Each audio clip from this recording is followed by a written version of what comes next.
నమస్తే. శ్రీ గురుభ్యో నమ. శ్రీమాత్రే నమ. ఈరోజు మనం వింటున్నాం, చూస్తున్నాం. ఎక్కడ చూసినా కూడా ఏదో నా ధర్మానికి హాని కలుగుతుంది, ధర్మానికి ఇబ్బంది కలుగుతుంది అని చెప్పేవాళ్ళు కనిపిస్తున్నారు. కానీ నిజంగా ధర్మానికి హాని కలుగుతుందా, ఇబ్బంది కలుగుతుందా అంటే చాలామంది తెలియదనే అంటారు. కారణం ఏంటంటే హిందువులము నిజంగా మన యొక్క ధార్మిక స్థితి ఏంటి, మన యొక్క నిజస్థితి ఏంటి అన్నది ఎవరికీ తెలియకుండా పోయింది. ఎందుకు పోయింది అంటే తరాలు మారుతున్నాయి. ఆ మారుతున్నటువంటి తరంలో నిజమైనటువంటి మన సంస్కృతి సంప్రదాయాల్ని పక్కకు నెట్టాం, పక్కకు పంపాం. ఎందుకు? దీనికి కారణం కొద్దిగా కేవలం పాశ్చాత్య వ్యామోహం అని నేను అనను.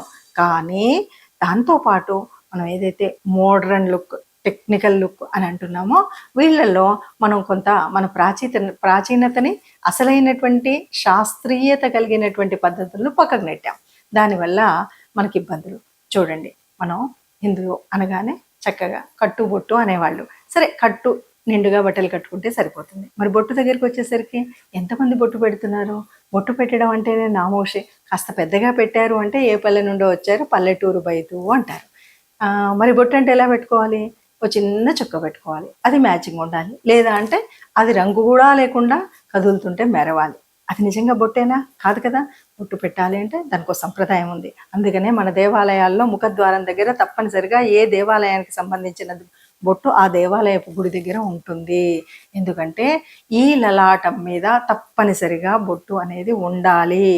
ఏ ధర్మాన్ని పాటిస్తే అది. అంటే నువ్వు సుందరం పెట్టుకుంటావా, విభూతిని పెట్టుకుంటావా, లేకపోతే కుంకుమను పెట్టుకుంటావా, నీ ఇష్టం. కానీ బొట్టు లేనటువంటి నుదురు అనేటువంటిది ఉండకూడదు. ఇది హైందవ సంప్రదాయం. ఎంతమంది మనం పాటిస్తున్నాం? పాటించట్లేదు.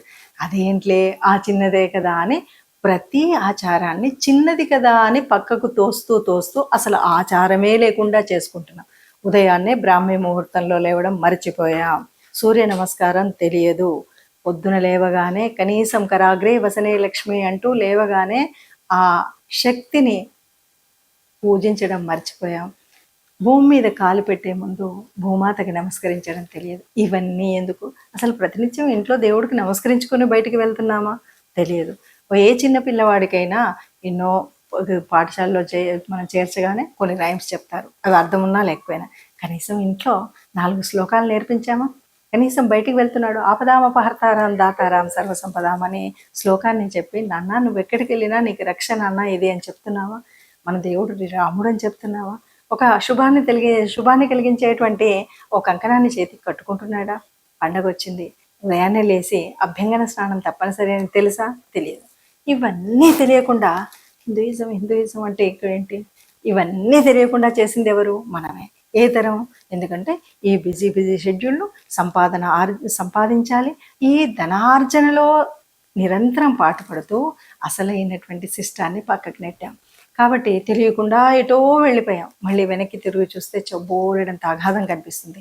ఈ అగాధాన్ని పూడ్చాలంటే తప్పనిసరిగా ప్రతి ఒక్కరు కూడా మనం చదువుకోవాలి. చదువు లేకపోతే ఎలాగా? జ్ఞానం ఉండాలి. కానీ ఆ జ్ఞానము విజ్ఞానాన్ని సంపాదించడానికి ఉండాలి. కానీ ఏదో ధనార్జనకు మాత్రమే కాదు. అలాంటి జ్ఞానమే సంపాదిస్తున్నాం.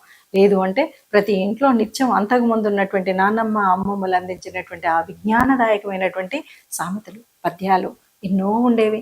ఆ నీతి శతకాలు, నీతి కథలు ఎక్కడ పోయాయి అంటే తరం మారింది అంటారు. తరం మారడం కాదు, మన తలరాతలను మార్చేటువంటి కొత్త శిష్టాలని మనం తెచ్చుకున్నాం.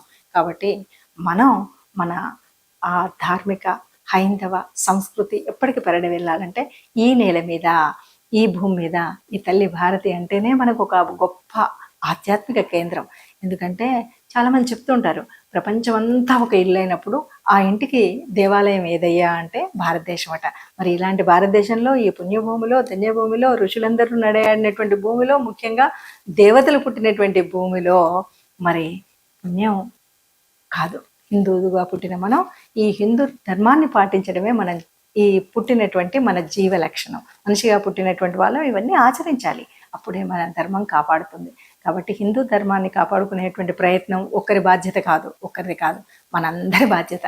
అందరం కూడా చేతనైనంత మనం హిందూగా బతుకుతున్నామా లేదా అని ప్రతినిత్యం అనునిత్యం ఒక్కసారి ఆలోచన చేద్దాం. ఆ వైపుగా నడిచే ప్రయత్నం చేద్దాం. జై శ్రీరామ్.